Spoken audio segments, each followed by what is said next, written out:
Hi, I'm Mike Greiner. I'm a bankruptcy attorney here with the Financial Law Group located in Warren, Michigan, in Macomb County. We're located right at 12 and Hoover in Warren. And I want to talk to you today a little bit about the interaction of domestic relations law, in particular divorce and child support issues with bankruptcy.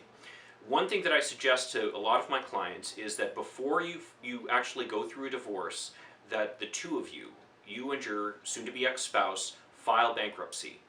What we can do through bankruptcy is we can get rid of your debts. Once you've gotten rid of your debts, then that's one more issue that does not need to be dealt with through your divorce. Once you're going through a divorce, for example, you might have in your divorce decree an issue as to who's going to pay this debt, who's going to pay that debt. By just eliminating the debts, then you don't need to pay for any of them. And that can often be a very helpful thing as you're going through this process, because there can be a lot of financial pressures as you're going through a divorce. One other reason that I suggest that is that once these issues have been finalized in the divorce decree, then oftentimes you cannot get rid of those debts through bankruptcy. So oftentimes it makes sense to file bankruptcy first, get rid of those debts, and then it's just one more issue that doesn't need to be dealt with in the divorce decree. One more thing to bear in mind too is that even while you're still a married couple, as a married couple you can file a bankruptcy jointly, and it doesn't cost any more to file jointly than it does individually. So if you wait until after your divorce, then essentially you've just doubled your price to file bankruptcy to get rid of all these debts.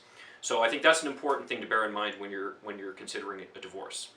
One more thing to bear in mind here, and I think this is an important issue, is that any liability that you have for child support is non-dischargeable in bankruptcy.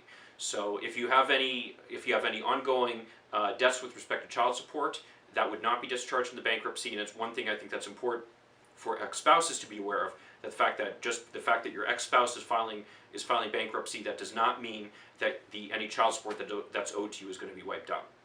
If you want to find out more about bankruptcy or the relationship between bankruptcy and domestic relations law, please feel free to call my office for your free consultation. My phone number is 586-693-2000, and my website is financiallawgroup.com.